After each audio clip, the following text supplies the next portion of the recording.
बिहार चूंकि बिल्कुल नेपाल की सीमा लगती है बिहार से, नेपाल में जो कुछ हो रहा है उसको बिहार के नेता के तौर पर आप लोग कैसे देखते हैं भारत के कॉन्टेक्स्ट में, जिस तरीके से नेपाल में हिंसा हुई है और युवाओं की बगावत हुई है सरकार के खिलाफ?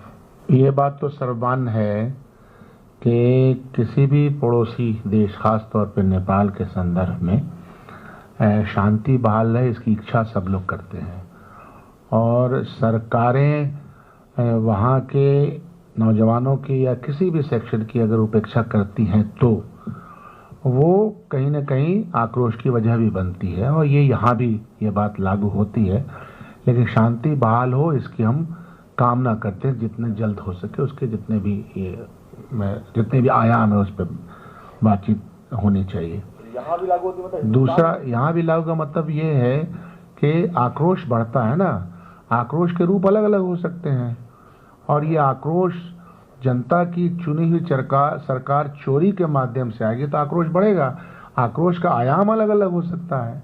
यहाँ मतलब हिंदुस्तान की बात कर रहे हैं ना आप? यहाँ भी किसी भी जगह पे होता है, ये हमारे सामने चीजें देखी हुई है। मतलब अप्रत्यक्ष सरकार को भी, भारत सरकार को भी चेतावनी दे रहा है कि अगर वोट चोरी होता है तो इस तरह के एजिटेशन बिहार या रूप पर कोई बात नहीं है। बात यह है कि गुस्से का इजहार होता है। मान लीजिए कि इस यात्रा में गुस्से का इजहार दिख रहा था। गुस्से के इजहार के अपने अलग अलग तरीके हो सकते हैं। हम एक तरीके को ही मान लें कि यही तरीका सही है, ऐसा नहीं है। मैं कह रहा हूँ हमारे यहाँ तो इतिहास है गुस्से के इजहार का। ब्रिटिश साम्राज्य से जब हम लड़े तो गुस्से के इजहार के डिफरेंट तरीके हैं। तो ये होते हैं, इसलिए चुनी हुई सरकारों को और बिहार हिंदुस्तान के संदर्भ में जो बातें हमने कही, इसको वही तरह